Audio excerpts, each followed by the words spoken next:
बच्चों, इससे पहले की वीडियो में मैंने आपको बताया था कि जो स्टेप सेकंड है, स्टेप सेकंड में यूक्लिड विभाजन एल्गोरिथम में जब हम इसको a बराबर बी क्यू प्लस आर के रूप में लिखते हैं और आर जो है या तो शून्य से बड़ा होगा या शून्य के बराबर होगा, लेकिन बी से छोटा होगा। और जब भाग देने पर शेष शून्य आ जाता है, स्टेप सेकंड में हमारा यह था कि जब भाग देने पर शेष शून्य आ जाता है तो जिस संख्या से हमने भाग दिया वही उसका एचसीएफ कहलाता है। लेकिन जब भाग शून्य नहीं आता है तो इस प्रक्रिया को हम तब तक जारी रहते हैं जब तक शेष शून्य ना आ जाए। और जब शेष फल शून्य आ जाता है तो जिस संख्या से भाग देने पर शेष फल शून्य आता है वही उसका एचसीएफ कहलाता है। तो यहाँ पे हमने एक एग्जाम्पल लिया, ये गलत हो गया था। दो संख्या हैं 4052 और 12576 का एचसीएफ यूक्लिड विभाजन एल्गोरिथम से हमें करना है।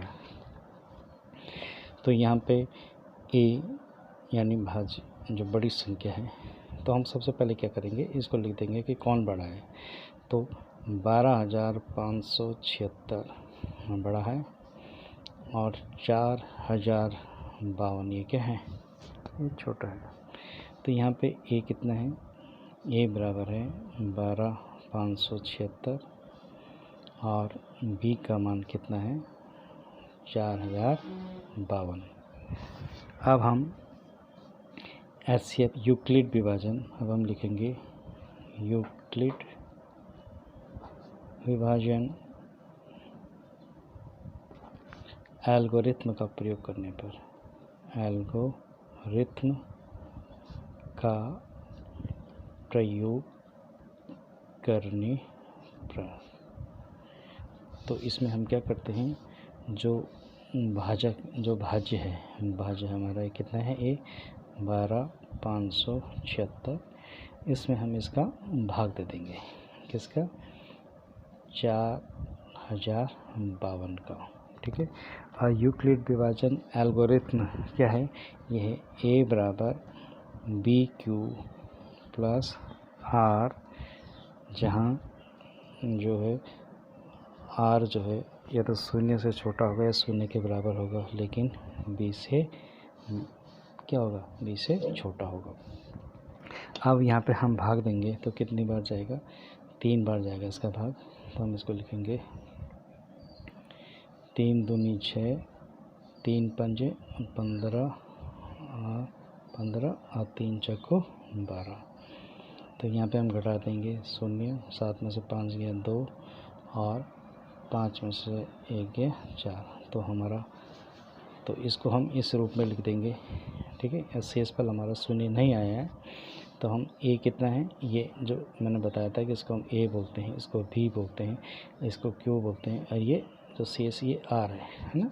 तो अब ये देखिए यहाँ पे ए की जगह हम कितना लिखेंगे, यहाँ पे लिख देंगे हम 12576 बराबर बी कितना है, ये आ जाएगा 4052 और गुणा क्यू कितना है, क्यू है 3, तो यहाँ पे लिख देंगे हम 3 धन आर, शेष कितना है 420, क्योंकि शेष शून्य नहीं आया। तो अब हम पुनः क्या करते हैं, जो हमारा ये जो भाजक है इसमें और जो शेष आया इसमें यूक्लिड विभाजन एल्गोरिथम का प्रयोग करते हैं। तो फिर प्रयोग करेंगे तो यहाँ पे आ जाएगा कितना, 4052। ठीक है, बराबर जिससे हम भाग देंगे 420।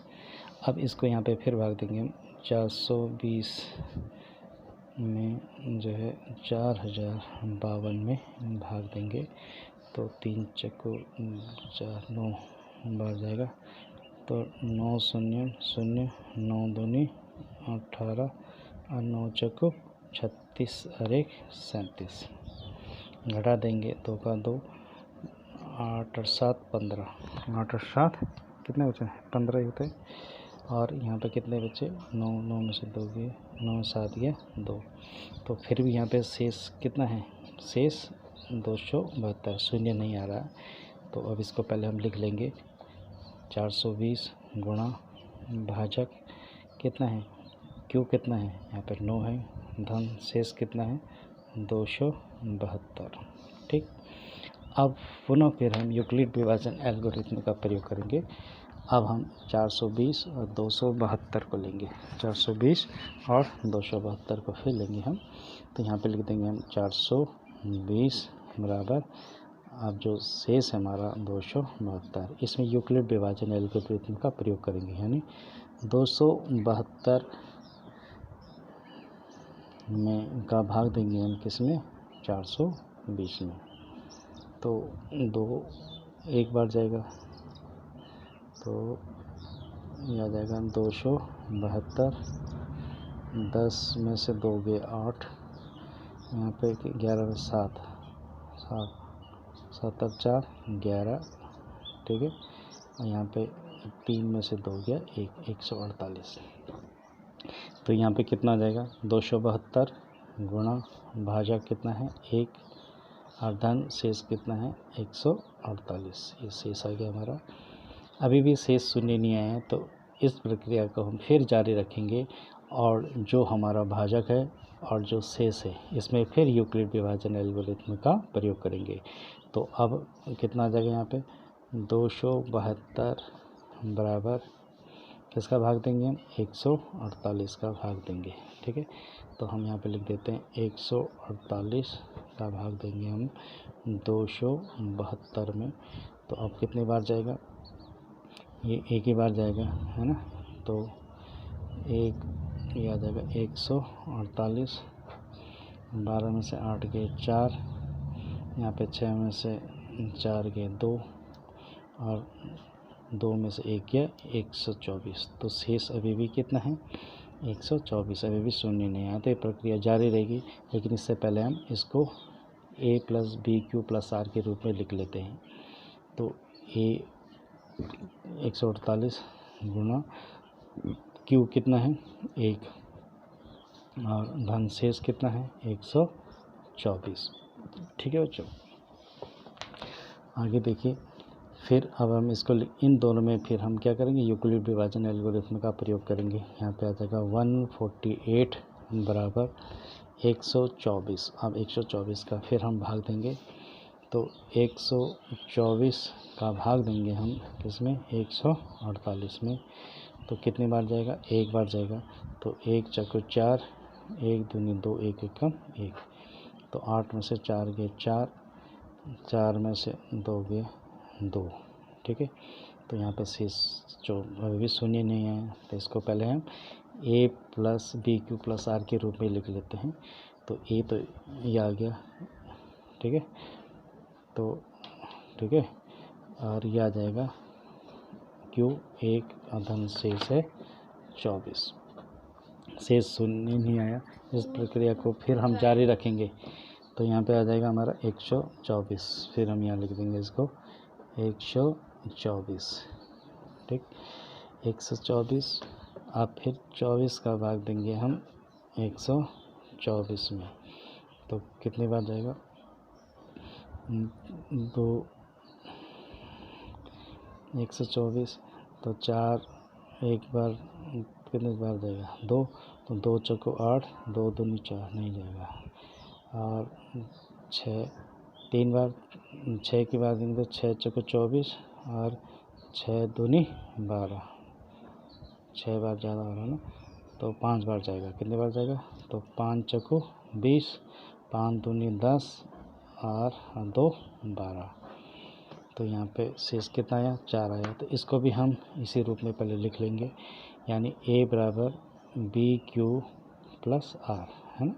तो a कितना है, a तो 124 आ गया, b कितना है, b है 24, q कितना है 5 और शेष कितना है 4। अभी भी शेष शून्य नहीं आया, तो इस प्रक्रिया को हम फिर जारी रखेंगे।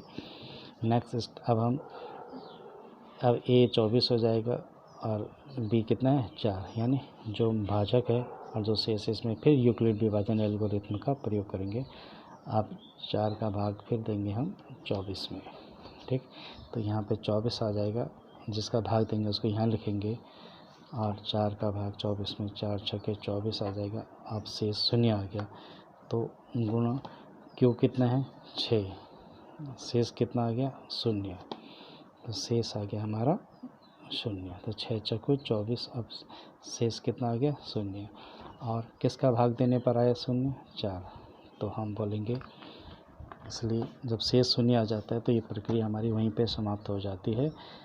और जैसे हमने कहा था, इस प्रक्रिया को तब तक जारी रखते हैं कि जब तक शेष पर शून्य ना आ जाए, और जब शेष पर शून्य आ जाए तो जिस संख्या से हम भाग देने पर शेष पर शून्य आया वही उसका HCF कहलाता है। यहाँ पे 4 का भाग देने पर शेष पर शून्य आया है, तो हम बोलेंगे ये जो हम प्रश्न में आ जाएंगे 12,576 व 4,052 का HCF कितना है? 4 है। बच्चों, तो ये इसका जो तीसरा स्टेप है ये भी पूरा होता है। Thank you very much.